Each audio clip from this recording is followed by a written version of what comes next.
Welcome to the Filmmaker Mixer podcast, the podcast by filmmakers for filmmakers. My name is Andrew, and I'm joined alongside my co-host Jeff, as always. Jeff and I are writers and directors and passionate about the art of storytelling. Filmmaker Mixer is a creative hub where aspiring and established filmmakers come together to share experiences, insights, strategies, and inspiration. This episode is sponsored by Gemini Crown Tech, software for all of your production needs. Stay tuned for more information later in the show. Hello, everybody. This is the Filmmaker Mixer podcast, and today we are chatting with writer-director Kat Gueli and Catharine Daddario about their new indie drama, The Tributaries. So, Kat and Catharine, welcome to the show. Hi, thank you. No, I'm excited to chat with you both. It's a terrific film, and Catharine, you did a wonderful performance. But just to set the context for the audience, Kat, let's start with you. Tell the audience what your film is about. So the film focuses on two college students who are dealing with both past and present grief, and together they embark on this journey of healing and self-discovery. And Catharine, how did you meet Kat? Did you know each other before? Did you come on through a casting director? How did you get involved in the project? Just showed up on set and then just started acting. Yeah. This is like my favorite thing ever because she, and correct me if I'm wrong, Kat, but she basically like posted the script on Backstage and wanted to see who replied. And we met up and we spoke on the phone beforehand, and she was like, I have no money. I have no way of making this movie. I have no crew. I don't know how to, but I'm gonna get it made. And she was just so determined. And then we met up and we fell in love. And now we're besties. And that was years ago.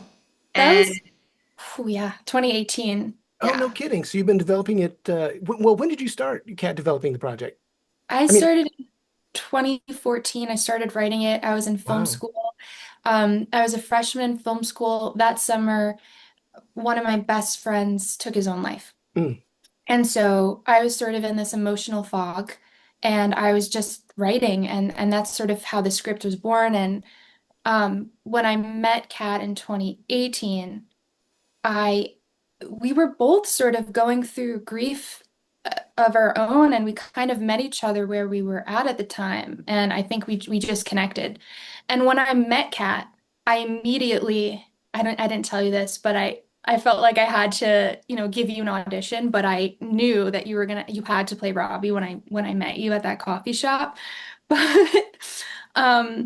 But I immediately changed the script and rewrote the part for Catherine. No kidding. Yeah. And how difficult was that? What was it that she brought to the table that you were trying to address in the rewrite? She was just so vulnerable. I think that when I was going through my grief, I was really afraid of being honest because I didn't know myself what exactly I was feeling and how to put words for it. And when I met Kat, she was just so honest with me and vulnerable. And we just sat and cried together. And from that moment on, she gave me the courage and the strength to tell my story. And yeah, I started writing from that point, really, really honestly. She knows this, but some advice that I got pretty early on was that I should tell her that Robbie, my character, can't be so angry and kind of rude, that she, as a woman, needs to be softer and like sadder. And I was like, that's so crazy, because like the natural response to experiencing tragedy for a lot of people, I think, is to lash out. And we sort of worked on this like sadness, living in a bubble versus being angry, like all the things that you experience when you were going through what Robbie was going through and what Kat went through. So yeah, I was told a lot of the time that, oh, Robbie's character is way too angry. Oh gosh, she's so mad at the world. Oh, well, no one's gonna like her. No one's gonna like her. No one's gonna. Oh yeah, I had people read it and say, "Oh my gosh, I hate Robbie. She's just going through it." And I was like, "Yeah, well, that's me. I'm angry." And when I met Catherine, she was just like, "No, this is real. Let's go for it." I love that. Interesting. Well, Catherine, let's stay with you for a second. Do you remember the moment that you knew you had to be an actress and a storyteller? Did that happen? Was it like a sudden moment that you knew you had to do this, or was this a gradual process for you? How did it start? I joined a repertory theater when I was a kid, Kid, like, like a local, like 12. gotcha. Okay. Yeah. Um, and I was doing like small theater in New York. And I had sort of convinced my mom that it would be a good idea because if I get in front of an audience, I'll be better as a businesswoman in the future if I get used to it. Nice And move. Nice move. yeah, and like I have a speech problem right now, and acting will help my speech I'm and doing all this for these my things. engineering degree. Yes. And I really, really just love storytelling and love character and like I love people and even the ugly side of people and how, I really just love a good story ultimately. And I tell everyone this, but I tried really, really hard not to be an actor. I got a lot of different jobs and really tried to find a different passion of any kind. How come? Worked at What? a newspaper, I worked at museums, I worked with animals, I worked with kids, all kinds of things. So you need a part as a an animal training reporter or something. Yes. So when did you turn it into a career, and how did that happen? I'd say I started college pursuing a theater degree, and then I ended up getting my degree in linguistics and rhetoric. And I would say really, really full force after college, I went for it because I had tried other jobs fully and just like, I just love acting so, Right. so much. And every time I saw a good performance, it would re-inspire me. And every time I read a good book, I was like, I wish that I could play this and bring this to people. And people always talk about how you do your best work as an actor for fives, tens of people. And if I did really good work in a class or in a black box theater and moved people, that was enough to sort of really re-inspire me again. And that's really all I want to do. Right. And Kat, how about you? When did it happen for you that you knew you had to be a writer, a filmmaker, a storyteller? Were you into movies as a kid or into books? What was your process? My dad really he taped everything and he really sort of inspired me. We used to make like little movies on Windows Movie Maker. Oh, good for dad. That's cool. Yeah, he was great on that. And when I was 6, I was diagnosed with Tourette syndrome, and I had a bit of a hard time. And the only time where I felt like I could just be was on stage. And I Interesting. just loved anything creative. And yeah, my dad got me my first camera, and I just absolutely fell in love with it. Absolutely loved it. Yeah. What was the first movie you made as a kid? My mom was probably some type of burglar, and we're probably hiding and throwing, it was it was bad, something that I hope people never see. But yeah, we just made movies with my family all of the time. Well, tell me about the process when you had this idea for the Tributaries. You were going through something that inspired this story. How did you adapt your experience or whatever it was you were going through at the time? How did you take that experience and shape it into a narrative? It's a good question. It was my first screenplay, Oh, so I wow. didn't really know what I was doing, and I was sort of in this emotional fog, grieving my friend, and I I would just write as things were happening to me, interactions I was having, and I would just write down these moments, and then eventually I brought it to two professors at LA Post where I was attending film school, Susan Zeig and Lisa Robinson, and they really guided me. And I hadn't taken a screenwriting class at that time, so they kind of taught me how to do it and gave me some side lessons after school. Um, and then it took a long time to structure it because I remember my professor Susan saying to me, you kind of have to, if you want to tell this story, you have to heal yourself Hmm. through this grief. Because I was very angry when I was writing this. I was very sad. And that is a part of Robbie in the film. But then there's also the sort of the other side of Robbie after she goes through what she goes through. And I hadn't experienced that yet. So the 10 years of was really important to the script process because I needed to fully heal and have that other perspective to not only finish the script and write it and have the nuance of that, but also to direct it, which I knew I really wanted to do. Interesting. Catherine, I want to circle back to you. I'm always curious when an actor takes on a part, and this is a pretty heavy part. It's very emotional. It's kind of a roller coaster. But your job as an actor is to read the script, look for what's between the lines, figure out what the nuance of the character is. Do you have a process for that when you're reading a script for the first or second or third time where you're developing the character and figuring out what that character's voice is? Yeah, I mean, all the classic training things that actors do. Oh, it's so Um, easy.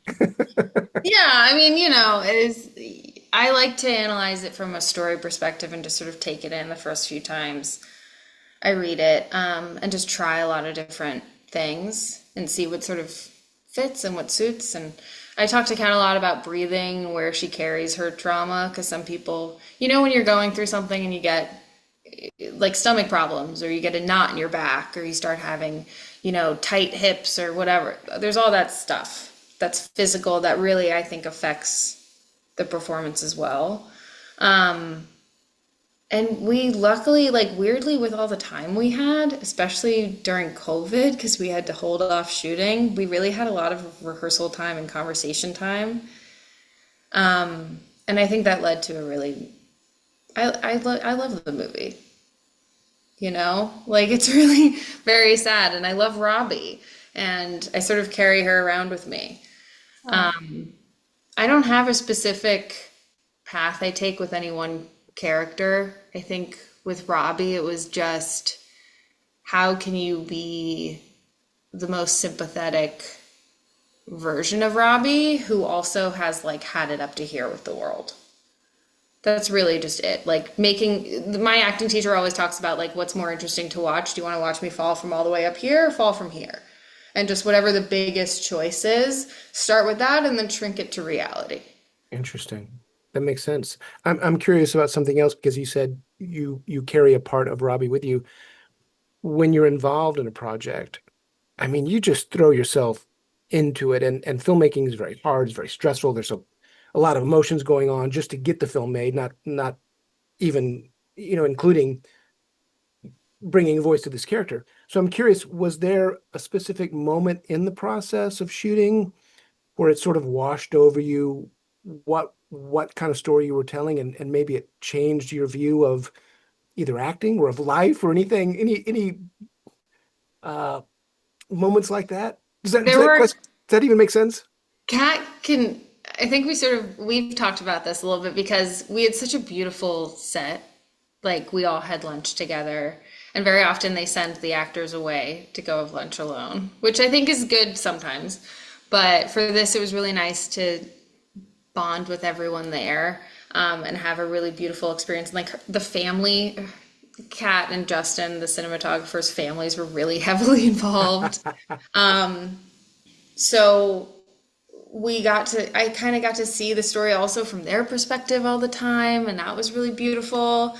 There were a couple of scenes that I guess I won't give anything away, but there's a phone call scene and a scene in Drew's house that I think even now, are very upsetting to me.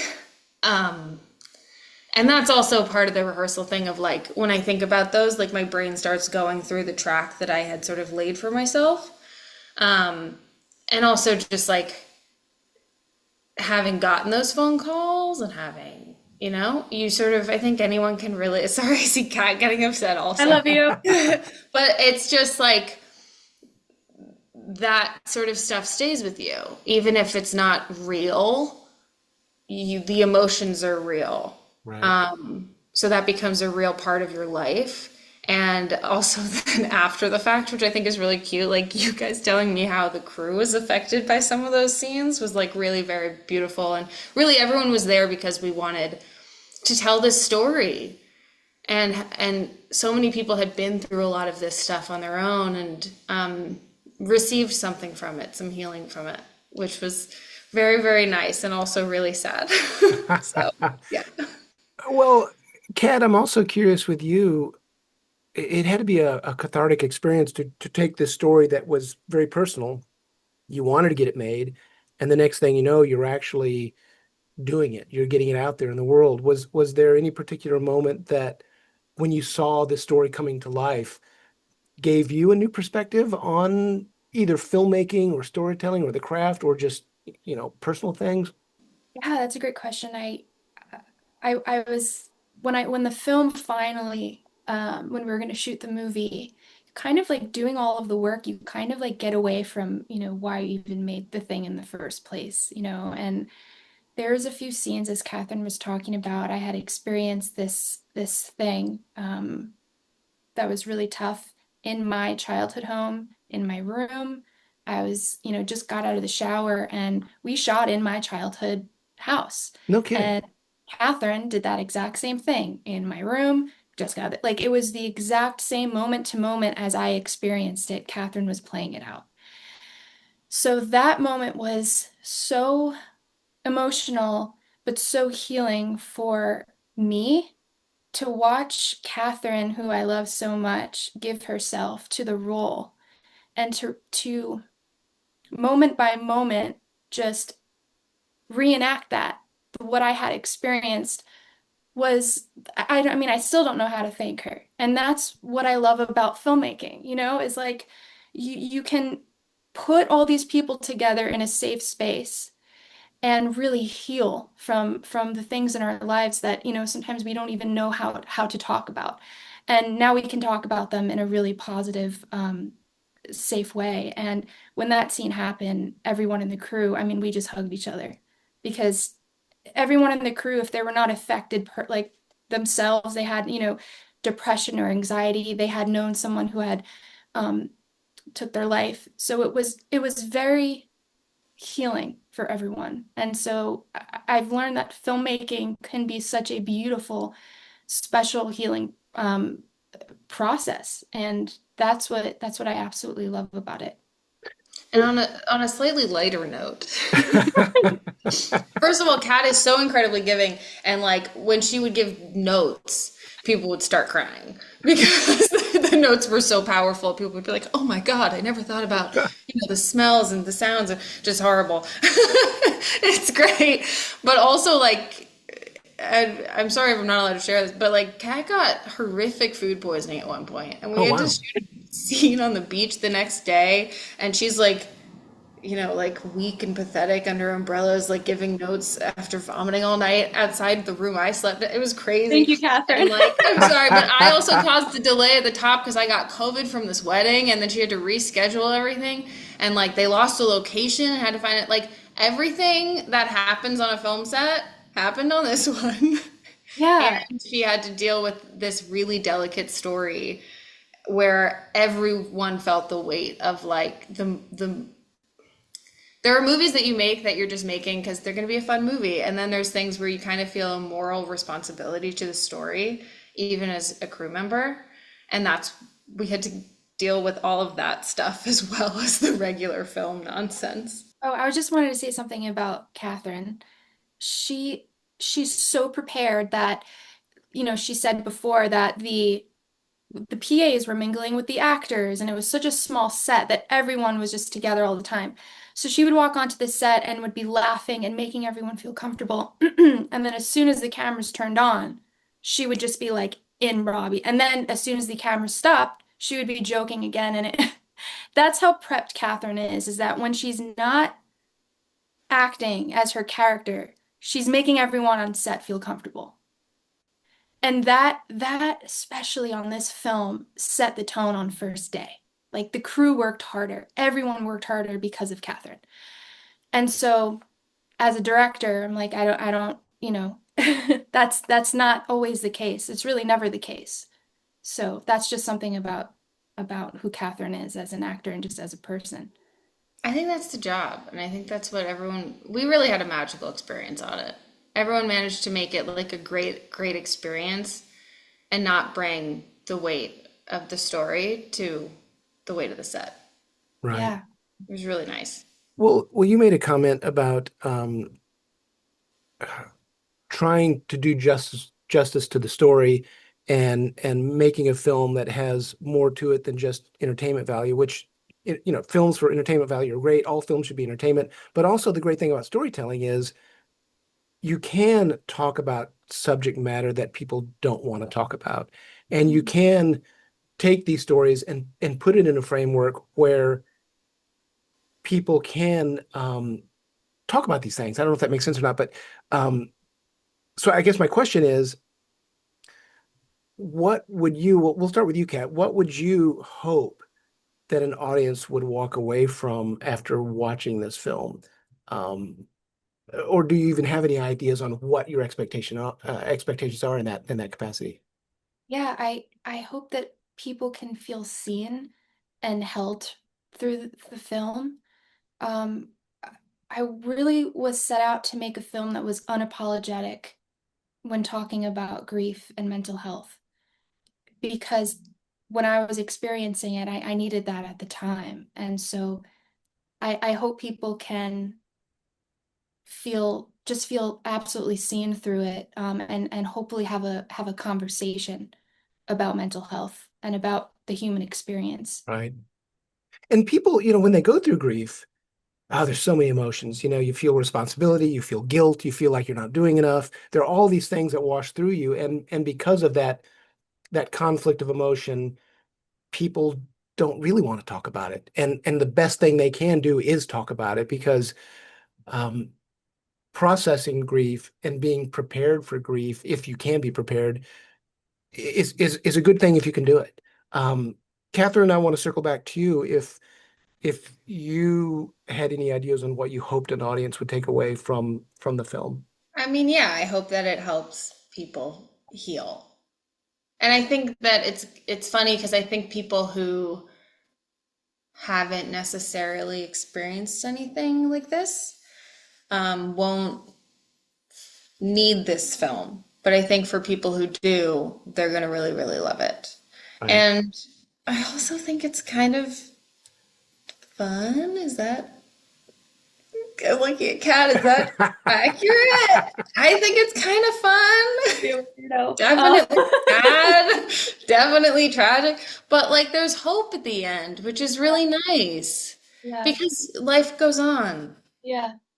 you Yeah. know, and you know she's gonna be fine. It's nice. Yeah. No, I agree.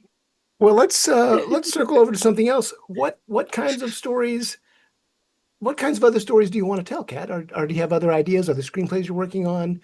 What else inspires you?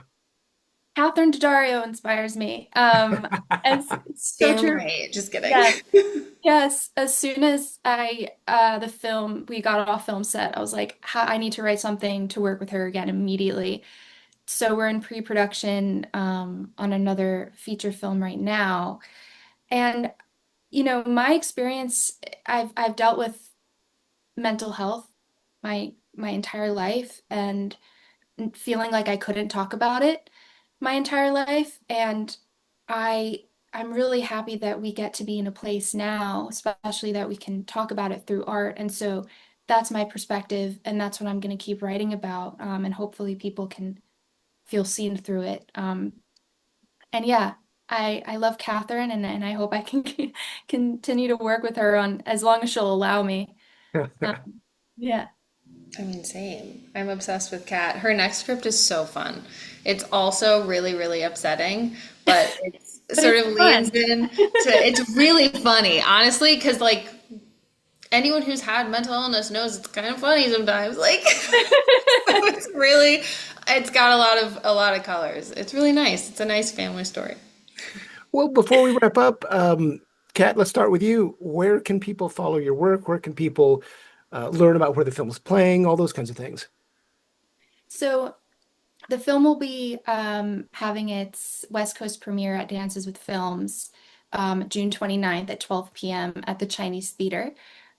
So you could follow me on Kat Gueli on Instagram. I have the tickets in the bio, or you can go to the film's website at danceswithfilms.com and purchase tickets there. Awesome. And Catherine, how about you? How can people follow your career? Same thing, Instagram, Kat Daddario with a C for my name. And yeah, follow the Tributaries. What is the website? I don't even know. I Google it every time. Tributariesfilm.com. Yeah. What is it again? Tributariesfilm.com. The Tributariesfilm.com. Yes. Perfect. Well, very good. Well, it's a wonderful film. I hope you have a fantastic screening at Dances with Film. And yeah, I appreciate you guys jumping on board and chatting. Oh, thank you so much for doing this. Thank you so much. Lovely. Yeah, All right, you take care. This episode is sponsored by Gemini Crown Tech, owned and operated by Stephanie Moore and Stephanie Harrison. We at Gemini Crown Tech have covered all your production management needs with our proprietary software. Please visit our website at www.geminicrowntech.com and use the code FMP for Filmmaker Mixer podcast listeners, so we know how you heard about us. Thank you for listening to the Filmmaker Mixer podcast, a podcast created and hosted by filmmakers Jeff Stolen and Andrew Lamping, and produced by Melody Lopez. Our theme song was composed by Stephen D. Bennett. Make sure to follow or subscribe on whatever platform you're listening to us on, and stay tuned for future episodes.